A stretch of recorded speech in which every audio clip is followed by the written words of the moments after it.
The Machine is the epitome of modern comedy movies. Lazy, bland, inoffensive garbage that's been hobbled to an entirely different genre in the hopes of widening its appeal for general audiences. It's a big action comedy that needs to be seen on the big screen. And much like Bert Kreischer's entire career as a stand-up comedian, this comedy action thriller revolves around the viral The Machine story. And it's presented with some legitimate cinematography and a script that recycles every single one of Bert Kreischer's jokes or mannerisms. Trust me, everything that you've maybe come to love or possibly hate about Bert is in this movie. Laughing obnoxiously, Bert telling unreal stories. I don't know what you're saying.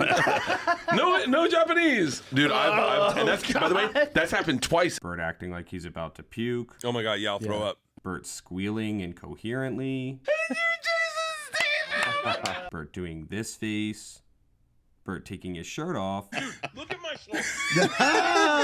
Bert interrupting people. Prince situation. 100%. I was like, I wouldn't know what he looks like. It could be. It's the same stuff you'll see Bert doing on any one of his 12 weekly podcast appearances, wrapped up nicely in a fraudulent crime thriller plot that serves as the vehicle to deliver Bert's brand of humor, which in this movie is completely free of the raunchy political incorrectness that Bert, at the very least, usually brings to the table with his shtick. No one goes hard as fuck on comedies anymore. Come on, the guy tells jokes about multicolored gangster dicks getting whipped out on stage at his shows. Drops his pants down, also shows an equally big, less dark cock. And this is what he gives us?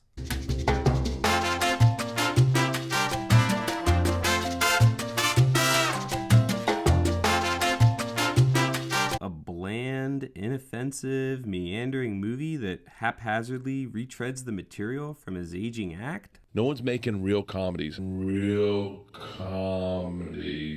problem with this movie is that it's completely devoid of the heart and originality that Bert's famous for channeling when he regales the Machine story on stage for his audience. And I mean, while I've never bought the Machine story of Bert's 100%, regardless, his outlandish and over-the-top delivery of it is what makes it funny. The movie plays it super safe, though, operating within the lines of modern sensibilities without even the slightest attempt to push the boundaries, despite the fact that Bert's made a career for himself by telling crude stories. The Machine is consistent, however, with Bert's style of storytelling.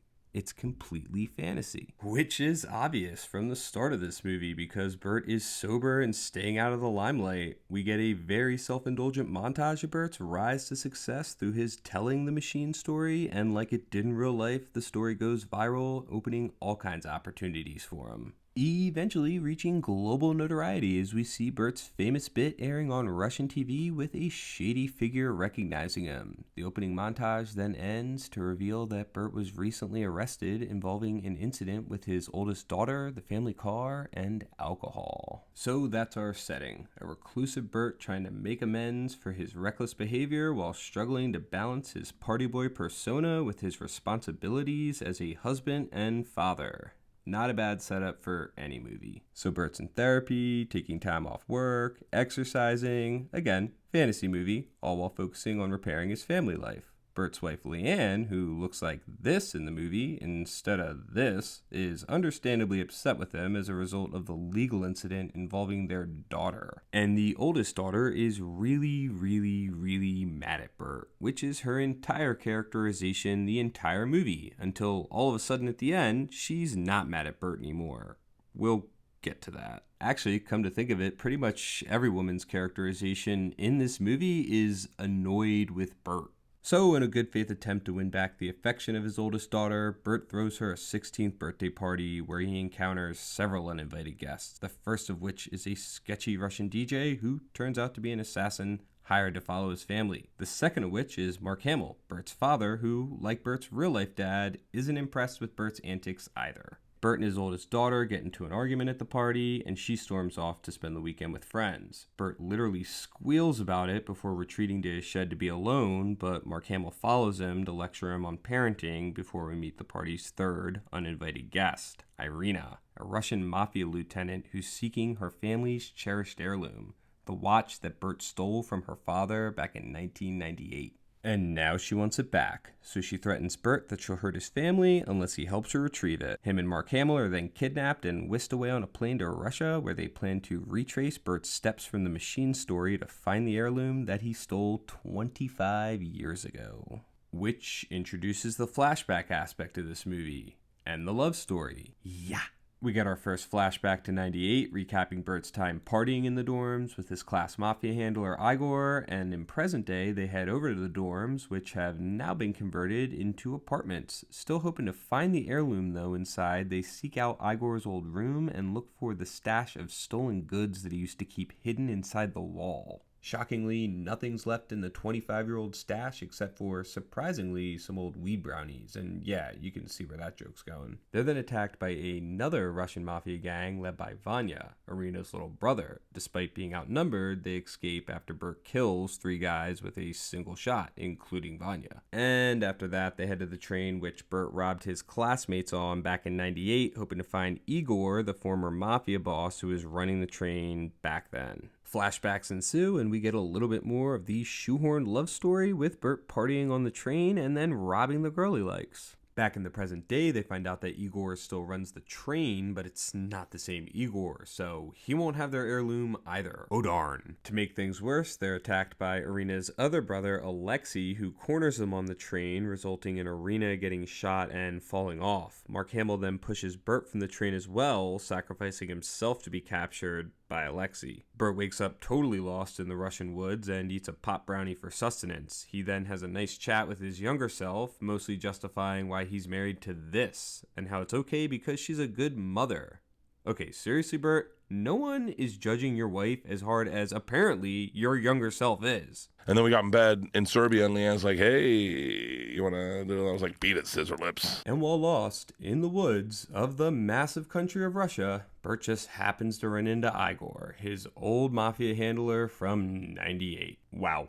Even for a goofball B-movie comedy like The Machine, that's pretty fucking dumb. Igor takes Bert back to his village, where he already has Irina. They heal her, regroup, and Igor explains to Bert that he was justified in robbing his classmates all those years ago, exonerating Bert of the guilt that he's always felt before telling him that he actually has the watch that they've been seeking this whole time, along with all the other shit that Bert stole from the train passengers back in 98. What the actual fuck? They leave the village, rescue Mark Hamill, Bert has a fistfight with Alexei, and Irina becomes the new head of the mafia after killing her dad, the former mafia boss. Bert and Mark Hamill return home, their father-son relationship newly healed. Bert fixes his marriage with a single kiss. I need to change my pants. I guess I'm not an actor, I'm just a regular dude. His daughter's now totally forgiven him, out of nowhere. Something very special must have happened in those woods, off camera. Just a complete 180 for the character with zero explanation or a single scene depicting it. And that's Bert's cheesy little ending to The Machine. Bert ready to return to stand-up comedy with a brand new Russian mafia story. Roll credits. Not even any bloopers or funny outtakes. Nothing. No irony, satire, or self-awareness. I have a lot of problems. How The Machine ended up an action comedy thriller is beyond me. This movie probably should have been some kind of mixture of Eurotrip and Beerfest, with Bert partying his way across Europe while tracking down all the stuff that he stole in 98 to try and make amends for his past and try and save himself from getting canceled. Just have Bert go back to Russia because he feels bad for robbing his classmates, and then put him on some kind of insane mission to get all that stuff back as he The Machines his way through all of Europe, drinking and partying his way to redemption. Really, it could have just been a 90-minute cinematic retelling of The Machine with Bert narrating the story and the occasional cutaway to him on stage as a way to transition between scenes. Hell, keep the corny love story in there and throw in a few other Hollywood details to pad the runtime. Those are both better ideas than what Bert gave us for this movie. The Machine was ultimately a story about a Russian mafia boss lady taking care of business by overthrowing the patriarchy that's kept her down her whole life as she rises to the top with the help of a lovable idiot. And this is just the beginning of the Rogan-verse. Our sensibility of why we laugh,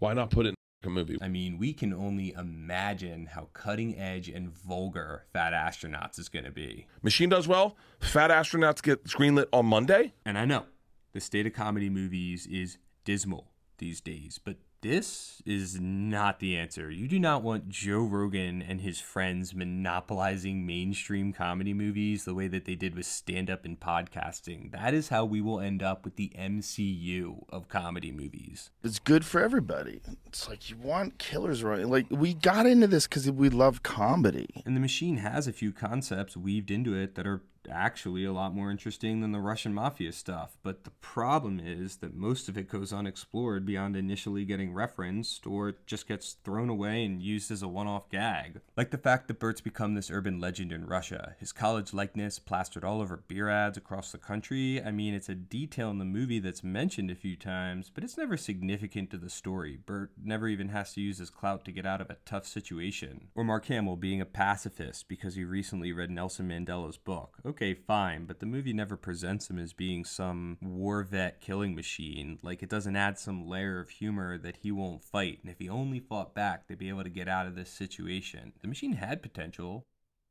Most of it went unrealized. Even the flashbacks to the Machine's story aren't given any additional detail. If anything, they are less vivid than the details that Bert will provide you with if he tells you the story in person. But in the movie, the scenes have no substance or comedic value, and outside of the shoehorn love story, nothing new to add to the tale. It's supposed to be a comedy movie, guys. Feel free to punch up your premise a bit for the sake of entertainment.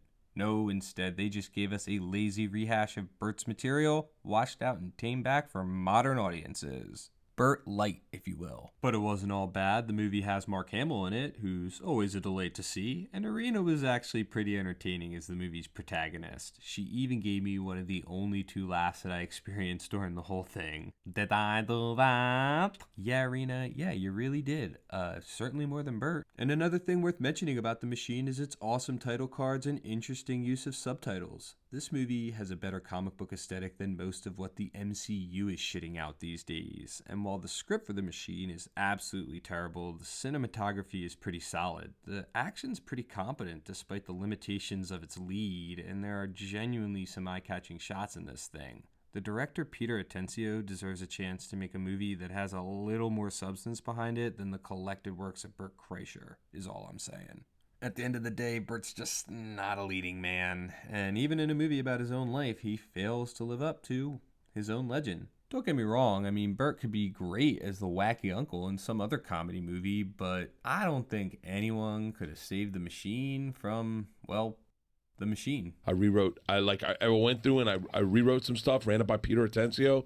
He was like, we'll shoot it. So while there are a lot of great blended genre comedy movies out there, like Scary Movie or Dodgeball, that clown the tropes of their respective genres so well it ends up elevating every joke in them, The Machine ain't one of them, though. This movie comes off like a leech suckling every little bit of sustenance that it can out of the action genre for the sake of its own profits. But The Machine flopped hard, which means we might not get Fat Astronauts. What a shame. If The Machine does well in theaters, we get a green light on Monday, and this script is, you want to see cum in space? So if you really want to experience The Machine, I'd recommend just looking up one of the thousands of videos that exist online of Bert telling it. But do yourself a solid, do the future of comedy movies a solid, and skip this one entirely.